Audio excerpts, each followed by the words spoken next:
С клопатам пра жывёл. Амаль 300 ветэрынарных урачоў сёлета прыйдуць працаваць у сельгаспрадпрыемства рэспублікі. Такую колькасць спецыялістаў для краіны падрыхтуе Віцебская акадэмія ветэрынарнай медыцыны.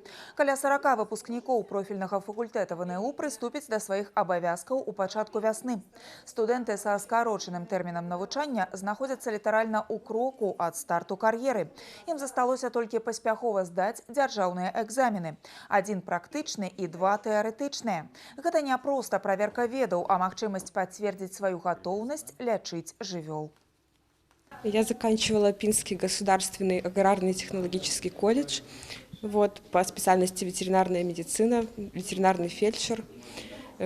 В эту профессию меня, можно сказать, привел мой дядя. У него было свое хозяйство. Я являюсь целевиком в одном из хозяйств Каменецкого района, поэтому я буду возвращаться к себе, отрабатывать распределение. Я очень любила всегда животных. С детства у меня была собака, которая, к сожалению, заболела болезнью, которую нельзя вылечить. Я хотела как-то научиться помогать животным так, чтобы можно было какие-то моменты избежать или помочь всеми силами. После обучения я пойду работать в Полоцкую районную ветеринарную станцию.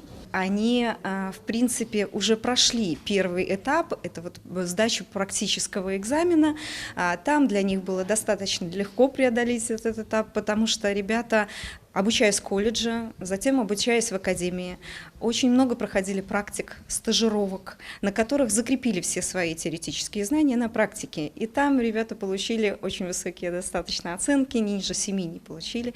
И поэтому, в принципе, достаточно хорошо подготовлены и приступили к теоретическому этапу. Дыпломы аб атрыманні вышэйшай адукацыі будучым ветэрынарам, выпускнікам Віцебскай дзяржаўнай акадэміі ветэрынарнай медыцыны уручаць на наступным тыдні. З 1 сакавіка яны пачнуць асвойваць прафесію ў гаспадарках. Большасць спецыялістаў на прадпрыемствы прыйдуць летам. Зараз студэнты замацоўваюць свае веды, праходзяць пераддыпломную практыку.